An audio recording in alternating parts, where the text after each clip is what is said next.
ಗಂಗಾವತಿ ನಗರದ ವಿದ್ಯಾನಗರದಲ್ಲಿ ಕ್ರಿಸ್ಮಸ್ ಅಂಗವಾಗಿ ಬೆಥೆಸ್ಡಾ eternal charitable trust ವಿದ್ಯಾನಗರದ ಮುಖ್ಯ ಕಚೇರಿಯಲ್ಲಿ ಸುಮಾರು 300 ಜನರಿಗಿಂತ ಅಧಿಕ ವಯೋವೃದ್ಧರಿಗೆ ಮತ್ತು ವಿಕಲಚೇತನರಿಗೆ, ವಿಧವೆಯರಿಗೆ ಸೇರಿದಂತೆ ಇನ್ನೂ ಅನೇಕ ಜನರಿಗೆ ಬೆಡ್ಶೀಟ್, ಸೀರೆ, ಬಟ್ಟೆಯಂತಹ ಉಪಯೋಗಿಸುವ ವಸ್ತುಗಳನ್ನು ವಿತರಣೆ ಮಾಡಲಾಯಿತು.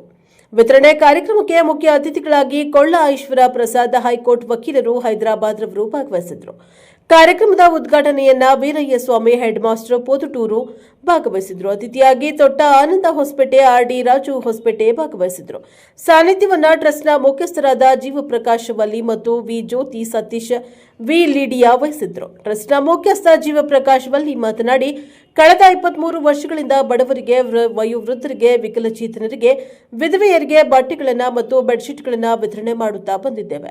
ಅದೇ ರೀತಿಯಾಗಿ ಈ ವರ್ಷವೂ ಸಹ ಕ್ರಿಸ್ಮಸ್ ಹಬ್ಬದ ಅಂಗವಾಗಿ ವಿದ್ಯಾನಗರದಲ್ಲಿ ಮತ್ತು ದಾಸನಾಳದಲ್ಲಿರುವ ಅಂಧ ಮಕ್ಕಳ ಪಾಠಶಾಲೆಗೆ ತೆರಳಿ ಹಣ್ಣು ಮತ್ತು ಹಂಪಲುಗಳನ್ನು ಹಂಚಿ ಕ್ರಿಸ್ಮಸ್ ಹಬ್ಬದ ಶುಭಾಶಯಗಳನ್ನು ಕೋರಿ ನಂತರ ಸಂತನೂರು ತಾಲೂಕಿನ ಸತ್ಯವತಿ ಕ್ಯಾಂಪ್ ಗ್ರಾಮಕ್ಕೆ ತೆರಳಿ ಅಲ್ಲಿರುವಂತಹ ಕಡು ಬಡತನದಲ್ಲಿರುವ ವಯೋವೃದ್ಧರಿಗೆ, ವಿಕಲಚೇತನರಿಗೆ, ವಿಧವೆಯರಿಗೆ ಸುಮಾರು 250 ಜನರಿಗೆ ಬಟ್ಟೆ ಮತ್ತು ಬೆಡ್ಶೀಟ್ ಇತರ ಸಾಮಗ್ರಿಗಳನ್ನು ವಿತರಣೆ ಮಾಡಿ ಕ್ರಿಸ್ಮಸ್ ಹಬ್ಬದ ಶುಭಾಶಯಗಳು ಕೋರಿ ನಂತರ ದೇವರಿಗೆ ಪ್ರಾರ್ಥನೆಯನ್ನ ಸಲ್ಲಿಸಿ ಆ ಭಗವಂತ ಎಲ್ಲರಿಗೂ ಆರೋಗ್ಯ, ಆಯಸ್ಸು ಕರುಣಿಸಲೆಂದು ಪ್ರಾರ್ಥಿಸಿ ಮಹಾಪ್ರಸಾದದೊಂದಿಗೆ ಕಾರ್ಯಕ್ರಮವನ್ನು ಮುಕ್ತಾಯಗೊಳಿಸಿದ್ವು. ನಮ್ಮ ಸಂಸ್ಥೆಗೆ ಸಹಕರಿಸಿದ ಎಲ್ಲ ಗಣ್ಯರಿಗೂ ಮತ್ತು ನಿರಂತರ ಸೇವೆಯನ್ನ ಕಲ್ಪಿಸಿ ಮುಂದುವರಿಸಲು ಅನುಕೂಲ ಮಾಡಿಕೊಂಡಂತಹ ಸ್ನೇಹಿತರಿಗೂ, ಬಂಧುಗಳಿಗೆ ಭಗವಂತ ಎಲ್ಲರಿಗೂ ಆಶೀರ್ವದಿಸಲಿ ಎಂದು ಮಾಧ್ಯಮದವರೊಂದಿಗೆ ಮಾತನಾಡಿದರು.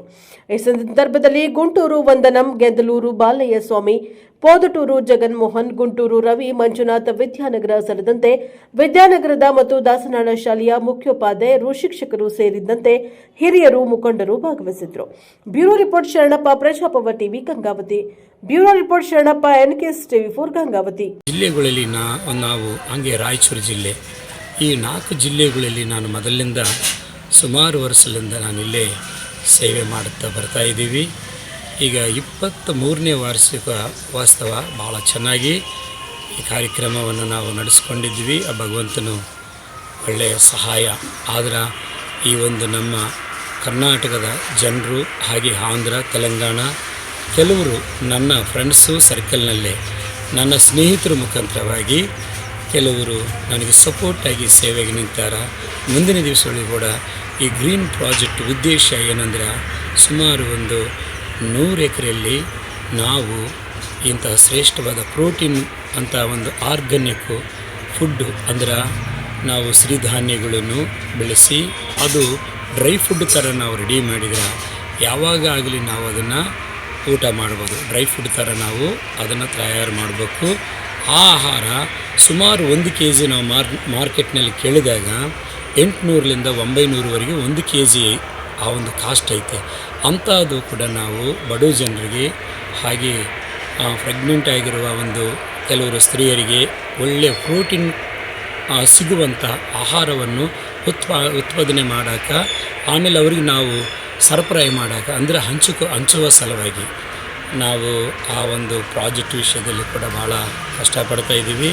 ದಯವಿಟ್ಟು ನಮ್ಮ ಕರ್ನಾಟಕ ಸರ್ಕಾರ ವತಿಯಿಂದ ನನಗೆ ಸುಮಾರು 100 ಎಕರೆಯಲ್ಲಿ ಇಂಥ ಒಂದು ಪ್ರೋಟೀನು ಆರ್ಗ್ಯಾನಿಕ ಬೆಳೆಸಿ, ಹಾಗೆ ಗ್ರೀನ್ ಪ್ರಾಜೆಕ್ಟ್ ಅಂದರೆ ಅದರ ಸುತ್ತಮುತ್ತಲೂ ಎಲ್ಲ ಕೂಡ ಗ್ರೀನ್ ಗಿಡಗಳು, ನಾನಾ ಥರದ ಔಷಧ ಗಿಡಗಳನ್ನು ನಾವು ಬೆಳೆಸಿ, ಯಾಕಂದರೆ ಆಲ್ರೆಡಿ ನಮಗೆ ಕೆಲವು ಬ್ರ್ಯಾಂಚ್ಗಳು ಇದ್ದಾವೆ, ನಮಗೆ ನರ್ಸರಿ ಬ್ರ್ಯಾಂಚ್ಗಳು ಕೂಡ ಇದ್ದಾವೆ. ನಮಗೆ ಆ ಬ್ರ್ಯಾಂಚ್ಗಳ ಮುಖಾಂತರವಾಗಿ ಸಸಿಗಳನ್ನು ತಗೊಂಬಂದು ನಾನಾ ಥರದ ಹಣ್ಣಿನ ಹಂಪಲುಗಳನ್ನು ನಾವು ಬೆಳೆಸಿ, ಹಣ್ಣು ಹಂಪಲ ಅಂತಾರಲ್ಲ ಆ ಥರ ನಾವು ಕೆಲವು ಫ್ರೂಟ್ಸು, ಹಣ್ಣುಗಳನ್ನು ನಾವು ಬಡವ ಜನರಿಗೆ ಒಳ್ಳೆಯ ಊಟವನ್ನು ನಾವು ಸಿಗುವಂತೆ ಮಾಡಬೇಕೆಂಬ ಆಶಯದಿಂದ ನಮ್ಮ ಮಾಧ್ಯಮ ಮಿತ್ರ ಮುಖಾಂತರವಾಗಿ ನಾನು ನಮ್ಮ ಮೀಡಿಯಾ ಮುಖಾಂತರವಾಗಿ ಎಲ್ಲ ಜನರಿಗೆ ಈ ಒಂದು ಸಂತೋಷ ಸುದ್ದಿ ತಿಳಿಸ್ತಾ ಇದ್ದೀನಿ. ನಾವು 18ನೇ ತಾರೀಕು ನಾವು ಇಲ್ಲಿ ಗಂಗಾವತಿ ವಿದ್ಯಾನಗರದಲ್ಲಿ ಮಾಡಿದ್ದ ಕಾರ್ಯಕ್ರಮವು, ಹಾಗೆ ಮತ್ತು 19ನೇ ತಾರೀಕು ದಾಸನಾಳ ಬ್ರಿಡ್ಜಿದಲ್ಲಿ ಅಂದ್ರೆ ಆ ಅಂಗವಿಕಲರ ಚೈತನ್ಯದಲ್ಲಿ ಮಾಡಿದ್ದ ಕಾರ್ಯಕ್ರಮವು, ಮತ್ತು ಇವತ್ತು ನಾಳೆಗೆ ನಮ್ಮ ಮೀಡಿಯಾ ಮಿತ್ರರು ಇದನ್ನು ಪ್ರಚಾರ ಮಾಡ್ತಾರೆ ಅಂತೇಳಿ ನಾನು ವಿಶ್ವಾಸದಿಂದ ನಾನು ಕೇಳ್ಕೊಳ್ತಾ ಇದ್ದೀನಿ. ಹಾಗೆ ಇವತ್ತು ಕೂಡ ಸಾಯಂಕಾಲ 6ವರೆಗೆ ಜಾಲಹಳ್ಳಿ ಕ್ಯಾಂಪು, ರಾಯಚೂರು ಜಿಲ್ಲೆ ಗಾಂಧಿನಗರ ಅಂತಾರೆ, ಅದಕ್ಕೆ ಜಾಲಹಳ್ಳಿ ಕ್ಯಾಂಪ್ ಅಂತಾರೆ. ಅದರ ಪಕ್ಕದಲ್ಲಿ ಒಂದು ಹಳ್ಳಿ ಇದೆ.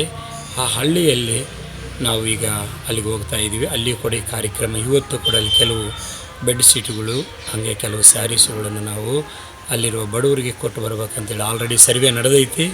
ಅಲ್ಲಿಗೆ ಈಗ ಆಹ್ವಾನ ಮಾಡ್ಯಾರ. ನಾವೀಗ ಅಲ್ಲಿ ಹೋಗ್ತಾ ಇದ್ದೀವಿ. ದೇವರು ನಮ್ಮ